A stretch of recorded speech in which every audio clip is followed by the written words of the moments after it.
Welcome back everyone for the second card in my Coolest Card series. I have another snowman card for you.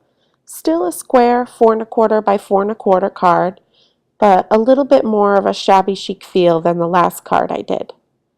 Using a bunch of different supplies, Copics, distress glitters, edge distresser, stickles. Let's get started. First, I'm using these really cute stamps from Darcy's. I saw these in a few of the stores that I was teaching classes in, and I just had to have them. They're a red rubber cling, so they work just like clear stamps, but they stamp as crisply as red rubber stamps do. And they have these great little embellishments that you can actually adorn your faces of your snowmen with. I save those for the extra special people. I'm still using the London Fog Memento. Again, I really like to use a gray ink for the outline of my snowmen.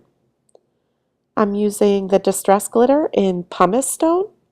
This is a very pretty gray, sparkly color. I'm using glossy accents to adhere the Distress Glitter. I'm using a little bit of Stickles in Diamond. I'm using my Edge Distresser. I love this tool and use it a lot in my classes. A little bit of sheer white ribbon. I'm using the 6x6 pad from Authentique. This has some different colors than just blues, but some browns and blacks and different patterns than you normally see for winter. And then also a variety of Copic markers. Again, I use the Copic Originals. They have the fine bullet point tip that I like best when coloring small images. So let's get started. First, we're going to stamp the main snowman image. I love how the Darcy's is packaging their stamps. They have a plastic cling sheet and then also the cardboard indexing sheet.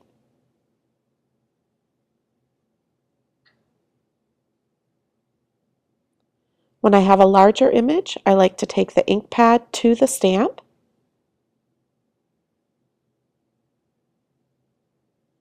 And again, with a larger image, I like to place it down and what I call give it little CPR pushes all around to make sure the ink transferred nicely.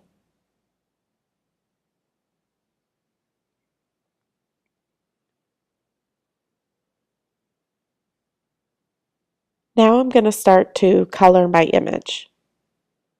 I'm going to use BV23 on the scarf.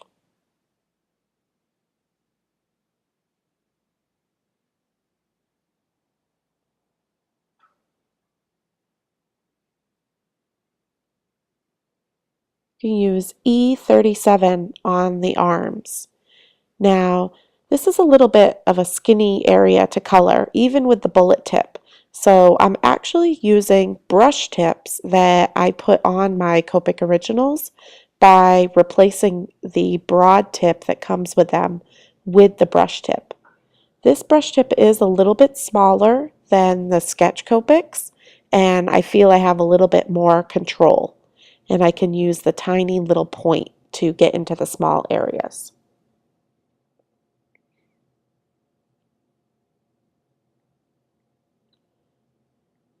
A little YR16 orange on his nose.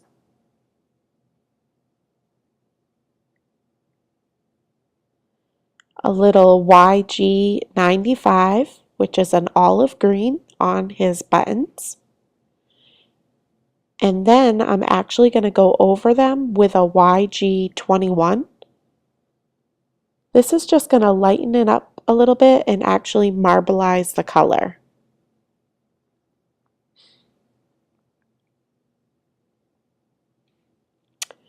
I'm using B00 and B01 on the hat and ice skates. I wasn't sure which one was technically the darker one, so I did a little test scribble on my scratch paper. So I'm coloring in with the lightest color, going in a little bit with the darker, and blending out with the lighter. Now I'm using C3, which is a cool gray, to add a little bit of shadow within his body area. To lighten that, I'm just going to use my colorless blender. You want to be careful when using the colorless blender because it can do a lot more harm than good. I like to explain it more as an eraser than a blender. So I'm actually using the C3 because I don't have a lighter color and going over it with the colorless blender to lighten it. But if you use too much of that blender and it starts to bleed into your other colored areas, it can become a real mess. Using a little bit of BG10 on the accents around the snowman and to outline different areas. I feel this really brings the whole image together and makes it look final and together as a piece. Now I'm going to use the edge distressor and distress the edges of my snowman. I always tell everyone, just take out your aggressions when you're doing this. Don't be too gentle or you'll be there all day. Now I'm going to stamp my sentiment, again in the London Fog Memento ink, and set that aside.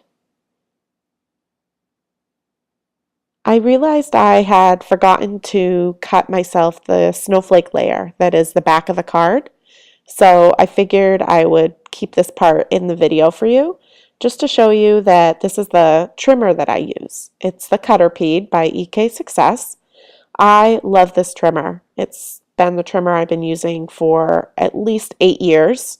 Granted, I've broken a few, but I love that it has the rotary blade, and as you bring the arm down, it holds the paper in place really, really well, and I can cut more than one layer at once, which is really important when I'm prepping for all my classes.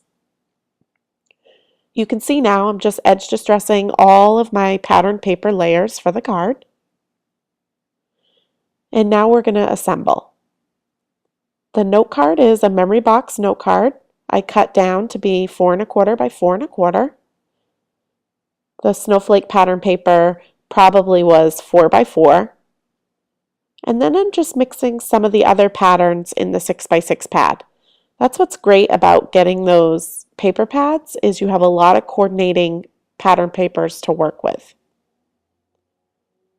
I'm going to tie my ribbon around in a knot. Again, I use my thumb and forefinger and throw my pinky down to hold that knot in place while I tighten it around my finger.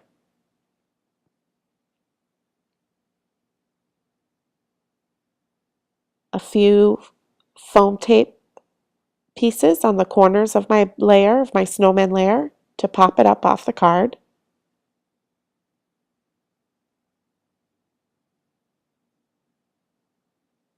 And now we're going to work on the sentiment.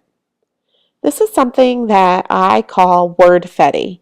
I also do this a lot in my classes. You're not to use your paper trimmer, and it's not meant to look perfect. It's more supposed to look like a ransom note. So you use your scissors and trim the paper really close to the letters. So I first do it in little strips.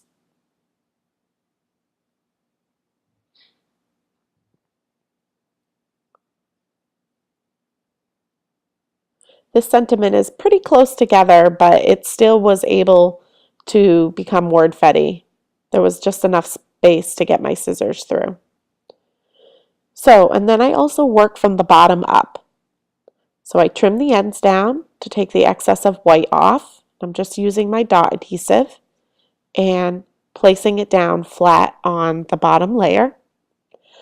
And then my other pieces are actually going to hang off of the snowman. So I'm only putting adhesive on the part that's touching that. So it'll also look like it has dimension.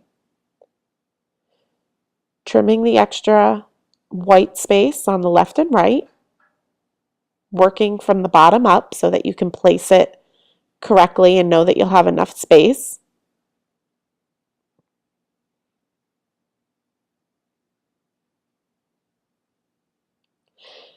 And what's great, because I'm using that dot adhesive, any excessive adhesive that's left, you can see I'm just rubbing it off.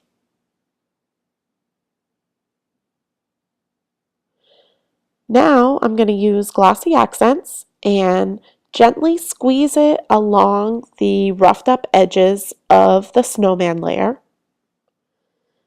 It's not coming out in a perfect line, but I don't want it to. It's just picking up pretty much on the edges that are raised.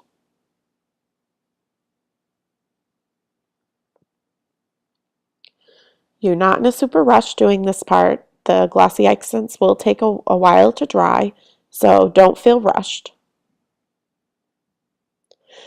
I'm also going to add a little bit on the polka dots of the snowman hat, and I also did a period at the end of the sentiment, just to add a little extra something.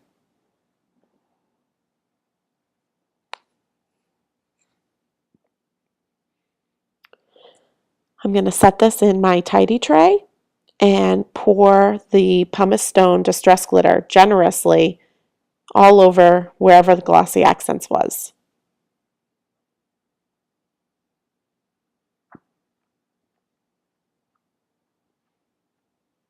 Just going to tap it off.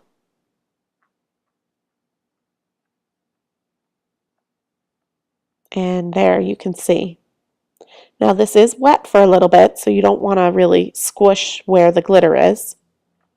I'm going to add a little bit of diamond stickles to the Santa hat and a little bit of it to the snowflake.